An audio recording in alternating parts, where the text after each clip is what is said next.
Hola, acá, feliz cumpleaños, Sever.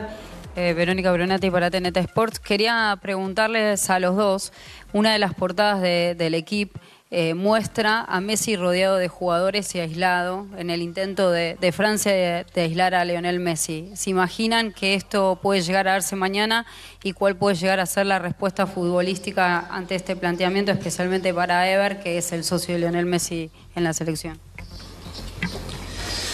Bueno, creo que pasa en todos los partidos. Siempre Lionel está rodeado de jugadores y bueno, ojalá tengamos la posibilidad mañana de no llenarlo de pelota y encontrarlo en el momento justo para que él pueda jugar cómodo y nosotros ayudarlo en lo que más pueda.